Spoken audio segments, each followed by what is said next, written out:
Para que bien termine El cesar de la dependencia. ya.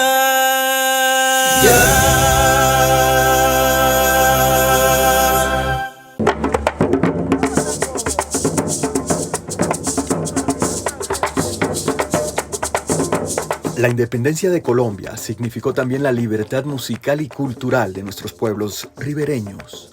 Porque no le fue reprimido al negro la expresión de la musicalidad y recrear las músicas originales de los pueblos de donde ellos provenían en África. Pescador baila tambora, ya no pesques más, que el río se muere y te implora. Los acontecimientos de aquella época incluso inspiraron las faenas sonoras que pronto viajaron a través del río Magdalena. Yo recuerdo algunas tamboras que cantan la gente de Río Viejo, que hablan de la conquista. ¿Sí? Y aquí hablaban de la caracola, hablan de el general Murillo, que es una reminiscencia ya a la guerra, ¿no? Nosotros mantuvimos unas músicas afro en el territorio que hoy se expresan a través de los 4 ritmos que conforman la música de tambora. Pescador, amigo mío, y ven y baila mi tambora. Yo supongo que esas noches de Bolívar festejando sus triunfos aquí en Tamarameque, bajo la música inóptica de unas tamboras y esas cantadoras de la época, pues agasajándolo. Yo creo que eso hizo que el hombre se enamorara acá de nuestro pueblo. ¡Upa, que el río se muera y te implora y nada sacará! Nosotros creemos que todo empieza con los ceremoniales indígenas. Danzando alrededor de un tronco hueco, haciendo los pagamentos porque le fuera bien en la cosecha o porque no hubiera inundaciones, porque siempre ha sido el enemigo nuestro, ¿no? Las expresiones musicales que tenían los indígenas se mantuvieron y nosotros aquí tenemos también la música de gaita, que es de influencia chimila, que la tienen los huihuas y lo tienen los cancuamos, que son los pueblos que tuvieron mayor contactos interculturales con los chimilas del valle. Pero al mismo tiempo hay una incidencia de lo negro en el vallenato.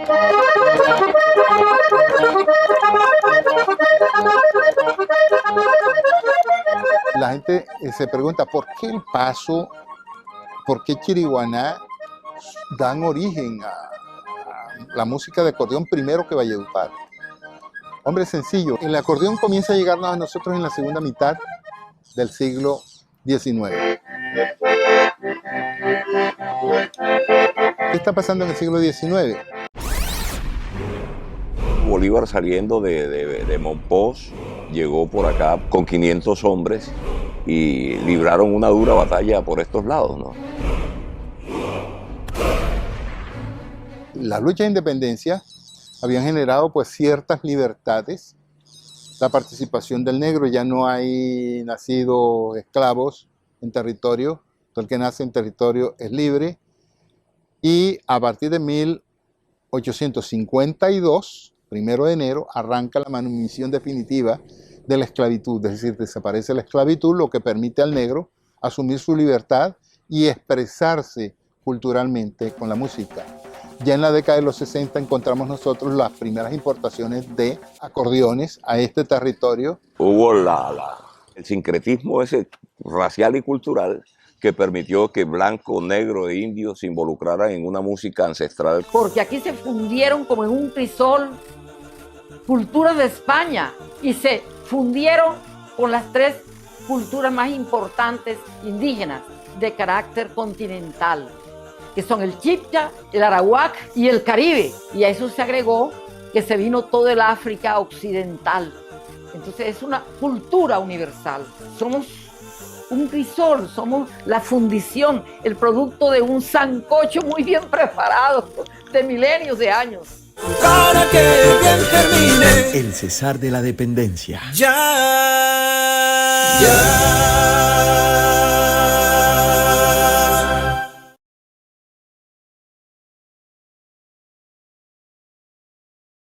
Para que bien termine El Cesar de la Dependencia.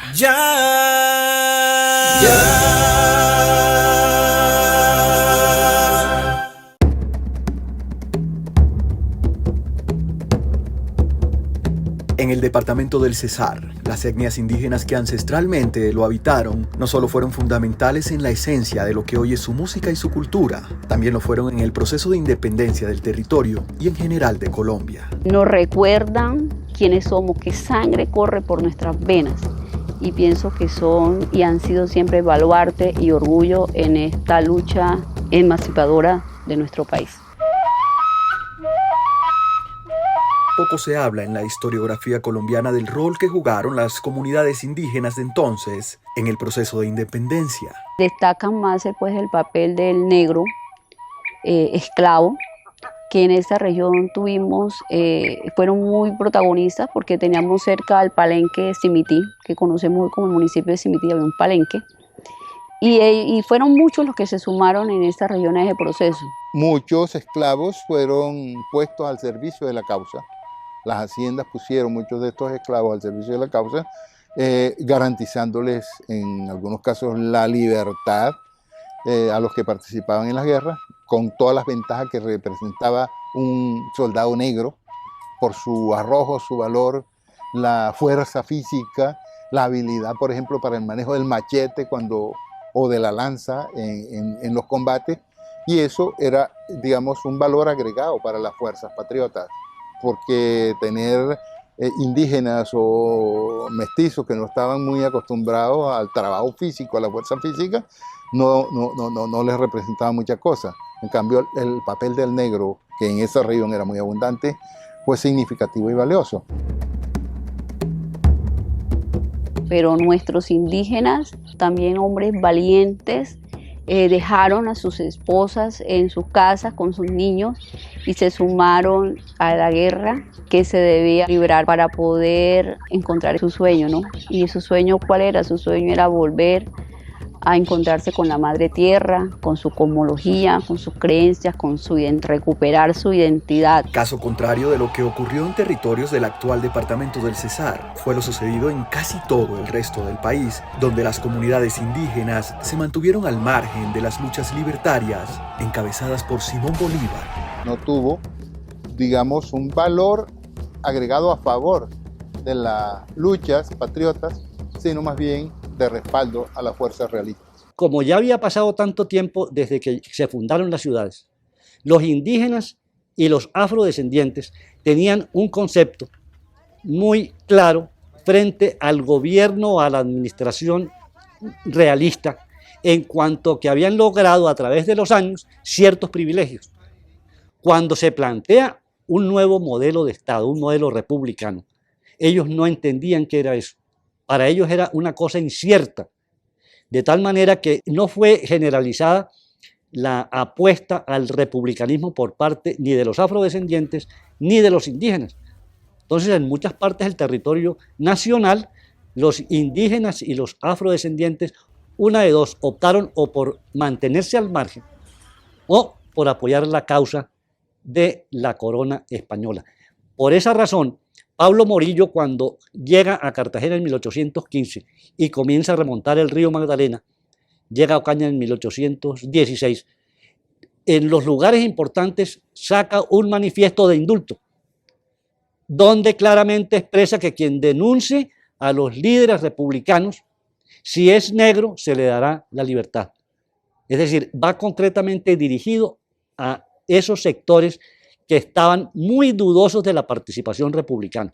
Y si usted mira en la parte del sur del territorio colombiano, vemos el caso de los pastusos.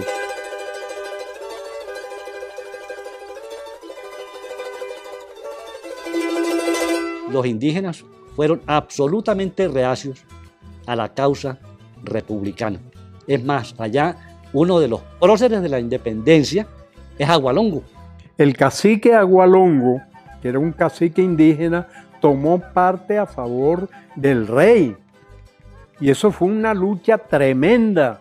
Y Agualongo tiene todo el respaldo de la Academia de Historia de Nariño y de la misma población. Ellos con orgullo muestran la imagen de Agualongo que se le enfrentó a la tropa republicana. Hay datos sobre, por ejemplo, los indígenas de La Guajira, que no estaban tampoco muy de acuerdo con los republicanos. Y hay un caso notable en La Guajira, que era el caso del cacique Miguel Gómez. Cacique Miguel Gómez, que fue un patriota renegado, es decir, un realista consagrado, que hasta recibió como premio un viaje a España para presentárselo, para que conociera al rey, en reconocimiento, y que el rey le hiciera el reconocimiento por el apoyo que le había dado a las fuerzas realistas en territorio de Riohacha y La Guajira. En la zona de la Sierra Nevada, en la parte costera cercana a Santa Marta, los Taganga, los Bonda, los Gairas, los indios de Minca, los de Mamatoco. El cacique de Mamatoco era muy cercano al gobernador en Santa Marta y tenían cierto prestigio social y político, y al mismo tiempo algún reconocimiento por parte de las autoridades, de tal modo que los gobernadores incluso consultaban algunos casos con algunos de los caciques más importantes. En cambio acá, nosotros tuvimos acá caciques que tomaron la causa de los patriotas, como el cacique Canopán, que era cacique de los Itotos, y él tenía una caballería, eran 300 hombres armados que pelearon a favor del Libertador. Eran precisamente guerreros que conocían de los vejámenes que estaban haciendo los españoles y defendieron su territorio. En esta región, ellos habitaron, los pocos que quedaron habitaban a la orilla de los ríos. Las crónicas de los españoles cuentan de que cuando venían navegando en el río, veían a los indígenas, los veían acostados en las hamacas, y ellos mismos en sus crónicas dicen que eran hombres flojos, que dormían todo el día bajo la sombra de los árboles, y que las mujeres eran las que trabajaban y procreaban sin tener pues ningún límite, sino porque había muchísimos niños. Pero lo que ellos no sabían es que ese indígena que estaba ahí acostado ya había hecho su labor toda la noche pescando en el río, trayendo el sustento para su familia, y que como era su cultura, las mujeres éramos las que nos dedicábamos pues al cultivo, a la agricultura y al cuidado de los niños y de la casa, y por lo tanto pues él ya estaba acostado, no era que era ningún flojo. Nosotros no podemos desconocer que el indígena en general era un marginado social al cual se le daba poca categoría dentro de las escalas sociales, poca importancia, sobre todo por la marginalidad espacial a la que eran sometidos y el poco contacto que ellos mantenían con la sociedad civil. De pronto era más importante el negro por lo que representaba como fuerza productiva y por el contacto directo que tenía con sus propios amos. Cuentan que eran muy crueles con ellos, fueron masacrados por los encomenderos y fueron también obligados a ir perdiendo su identidad. Creo que fue el territorio donde hubo el primer secuestrado en América. Aquí secuestraron al cacique Tamarahuataca, lo secuestró Michel Alfinger, y los indígenas tuvieron que pagar varios ducados por la liberación de él. Hubo tribus que sufrieron mucho y se extinguieron, como los tupes, por ejemplo. Con la circunstancia de que los chivilas que habitaban nuestro territorio no se rindieron.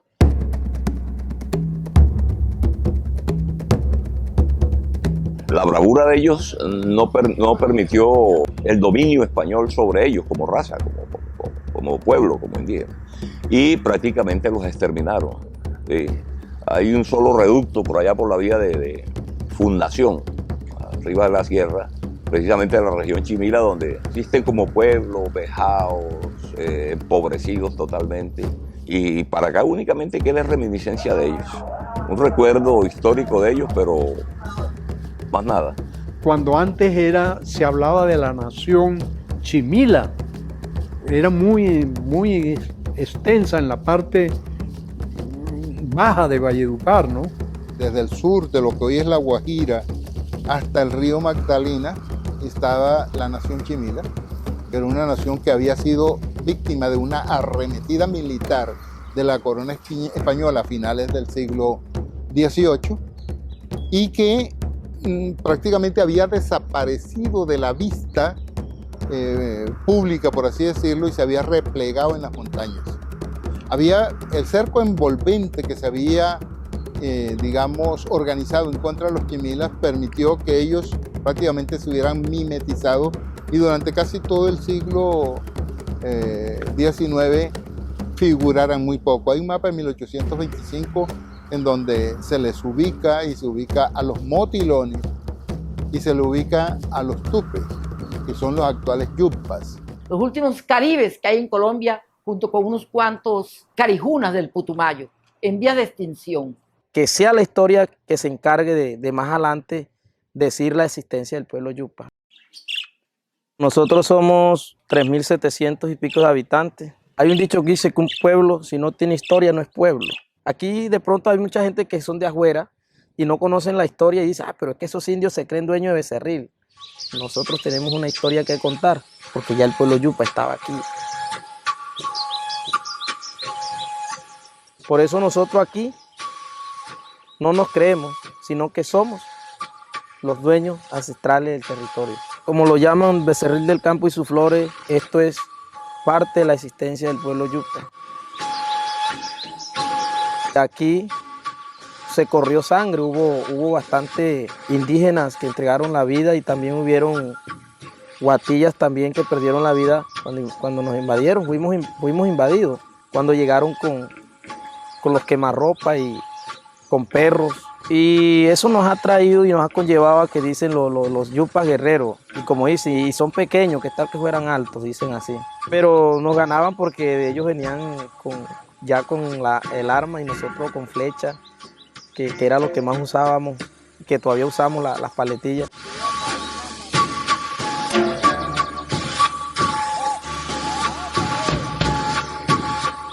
El pueblo yupa es de poco diálogo. Nosotros intentamos una y dos veces. Y hemos marcado el territorio así. A veces toca la brava, pero ya hemos ido tomando conciencia de que la violencia es mala, de que tenemos que llegar al diálogo. En estos últimos años hemos venido trayendo como que esa armonía entre dos etnias, como lo es la cultura guatilla y la cultura indígena. Y sí, ya hemos hecho mesa de trabajo, pero si nos vamos a lo de antes, ya no hubiera ni uno. Estamos como que tomando conciencia para tener una buena sociedad. Tengo 20 años de ser cacica y toda una vida de ser india de la Virgen del Rosario, de esa bella leyenda. Cada año en Valledupar se conmemora la leyenda vallenata, que hace honor a la valentía de los indígenas de la región, en este caso los tupes, que en 1576 se defendieron implacablemente ante los abusos de los conquistadores. Los tupes queman la iglesia, cansados de que les violaran sus mujeres, les robaran sus hijas, les guaquearan sus tumbas para robarse el oro. Entonces queman todo el pueblo y mueren 50 españoles. El indígena de nuestra región siempre se ha caracterizado por esa bravura, por ser fuerte, por tener un temperamento siempre fuerte. Primero, defenderse como tal es lo importante.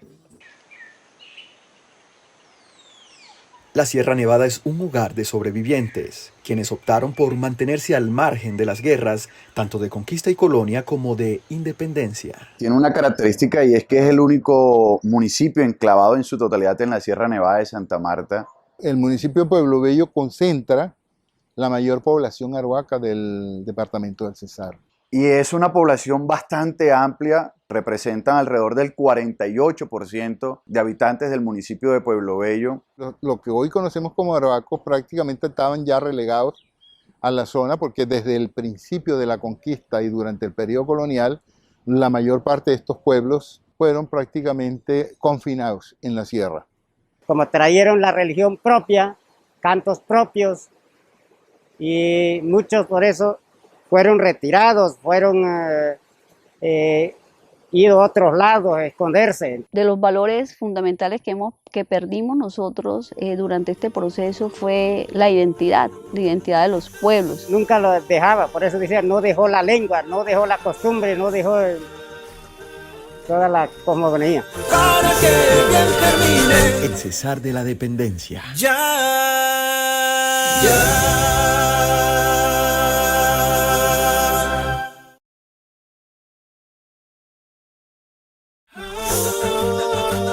El cesar de la dependencia. Becerril, territorio ancestral de los Yucpas, cobra aún más relevancia en la historiografía colombiana por la decidida participación de los pobladores de aquella época en la gesta independentista de Colombia. Becerril le aportó a Simón Bolívar a la campaña 80 hombres. Este equipamiento sale hacia los valles de Cúcuta a encontrarse con el general Simón Bolívar. Uno de ellos es quizás, según investigaciones recientes, aunque no muy conocidas, uno de los mayores héroes de la independencia, el más grande incluso del Caribe colombiano. Pedro Antonio García, becerrilero. Pedro Antonio García fue coronel efectivo y benemérito de la patria por sus actos heroicos en la batalla de Bomboná. Fue comandante del batallón Vargas en una decena de las más importantes batallas de la gesta emancipadora. Y por el hecho de haberse comportado bien, obtuvo ese título, coronel. Llama la atención de que un personaje de una vereda, porque en ese momento Becerril era una vereda, llegó a ser parte importante en los personajes que lucharon por la libertad de este país.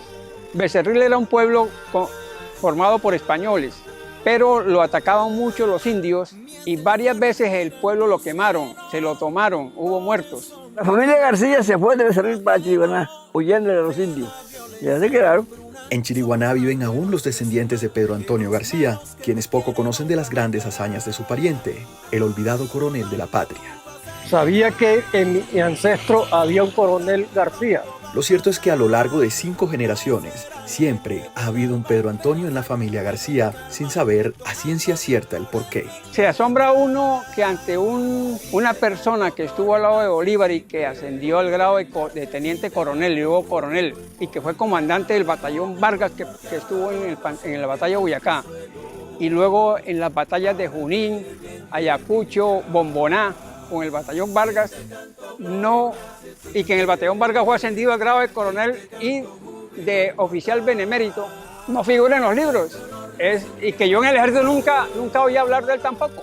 Una dignidad ser descendiente de un personaje como ese, aun cuando desconocido para muchos, pero sí sería bueno reivindicarlo, ¿cierto?